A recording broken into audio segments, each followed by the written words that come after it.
जानते हैं चुनाव भी आएगा, चुनाव में भी वो एक कुरुक्षेत्र है, महाभारत होती है और उसमें मुद्दा जरूर बनेगा भ्रष्टाचार का।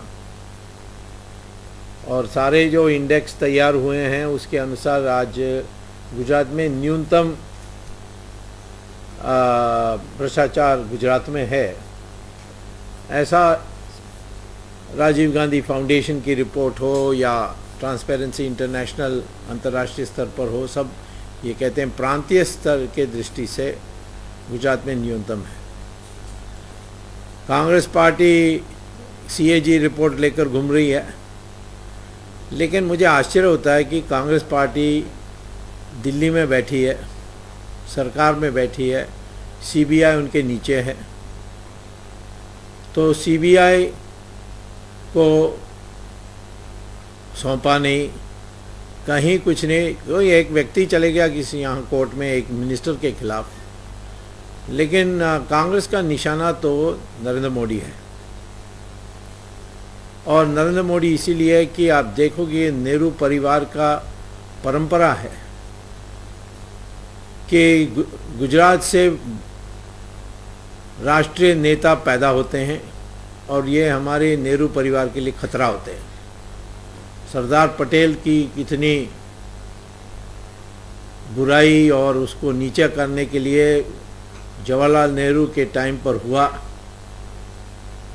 सरदार पटेल थे ही 3 साल आज़ादी के बाद, उन्होंने जो काम किया वो अभूतपूर्व काम, 450 देशों को उन्होंने विलय करा के हिंदुस्तान पैदा की, नहीं तो क्या हाल होती हमारी देश की।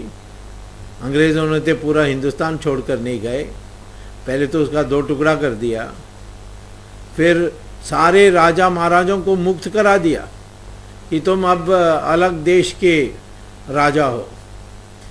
इनको बातचीत करके 600 में उन्होंने 450 कर दी, और भी करते जिंदा रहते।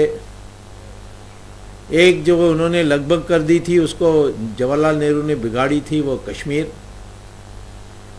तो ये सरदार पटेल की उन्होंने जब तक जवाहरलाल नेहरू जिंदा थे और इंदिरा गांधी थी, उनका नाम कहीं आने नहीं देते थे, इधर उधर कहीं सरदार पटेल भवन ऐसा कुछ बना देते थे, परंतु जो उनका व्यक्तित्व उसको उन्होंने क्या नहीं, महात्मा गांधी के दिए हुए रास्ते से हट गए, सोवियत रूस के रास्ते पर चले गए। महात्मा गांधी को इम्प्रैक्टिकल, अव्यवहारिक ऐसे करके उनको नीचे किया। अब मोरारजी देसाई थे, उनका दुनिया भर की बुराई की, उनको 80 साल की उम्र में जेल में रखी, वो भी सॉलिटरी कन्फाइनमेंट में, क्योंकि मोरारजी देसाई प्रधानमंत्री बन सकते थे। अब नरेंद्र मोदी के बारे में यही चिढ़ है वास्तव में।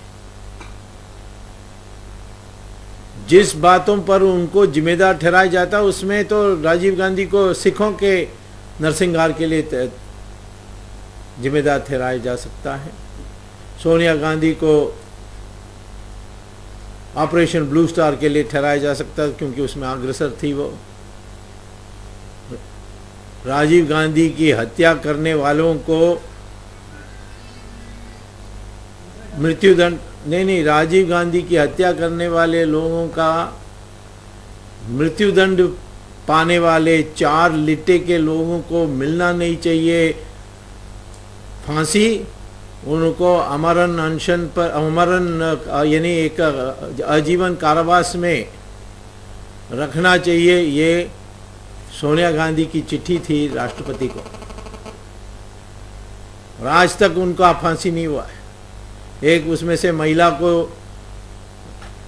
बैकडोर से उन्होंने उसको आजीवन कारावास के लिए दंडित किया, परंतु उस महिला का बच्चे, लड़की जो पैदा हुई नाजायज़, उसको उन्होंने इंग्लैंड में मेडिकल कॉलेज में पढ़ाई की सारी ट्यूशन फ़ी सोनिया गांधी ने दी।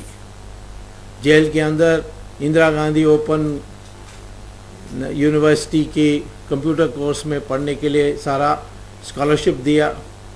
जब ये पास हुए एग्ज़ाम तो बधाई की चिट्ठी लिखी, ये सब रिकॉर्ड में है। कोई विधवा कर सकती है ऐसी, अपने पति को जिन लोगों ने मारा उनका ये इतना ख्याल कर सकती है? इसको करुणा कहते हैं? करुणा है तो फिर सतवंत सिंह को भी करुणा दिखाते, दूसरे लोगों को भी दिखाते। तो ये इनका ऐसे चरित्र की लोग हैं, इसीलिए इस गुजरात में आने वाली चुनाव में आज एक वास्तव में महाभारत है धर्म और अधर्म के बीच में।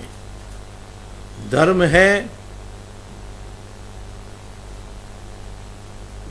जो एनडीए की बनी हुई गठबंधन है उसके साइड में धर्म है, और अधर्म है कांग्रेस, और कांग्रेस में नेहरू परिवार।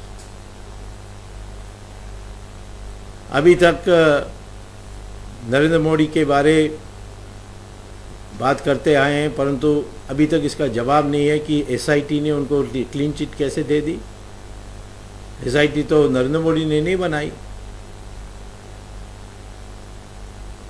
सीएजी रिपोर्ट पर ये चले जाते, जैसे मैं सुप्रीम कोर्ट में गया हूँ, हाई कोर्ट में जाकर रिट फाइल करके व्यापक करें। एक मंत्री के खिलाफ उन्होंने किया किसी ने। ये प्रधानमंत्री हमारी भीष्माचार्य जैसे द्रौपदी को वस्त्र हरण देखते रह गया, मैं विवश हूँ कहते, वैसे ही ये मनमोहन सिंह भी विवश हैं बस। क्योंकि हर बार जब वो कोई अच्छी बात कहते हैं उसको मंत्री सुनता नहीं है, क्योंकि सोनिया गांधी दूसरी ऑर्डर देता है। जैसे राजा को इन्होंने चिट्ठी लिखा था प्रधानमंत्री ने कि ऑक्शन करो, और कोई कदम ऐसा नहीं उठाओ मुझे बताए बिना। उसने कदम उठा दिया उसको बताए बिना, और चिट्ठी लिख दिया आखिर में कि मैंने तय कर लिया। क्यों? क्योंकि सोनिया गांधी ने राजा को कहा कि तुम जाओ, और इनको कहा चुप हो जाओ, वो चुप हो गए। वैसे ही कोयला में भी पहले इन्होंने प्रधानमंत्री ने कहा है कि नीलाम होना चाहिए, और बाद में चुप हो गए, और मंत्री लोगों की सिफारिश को हाँ हाँ कहने लगे।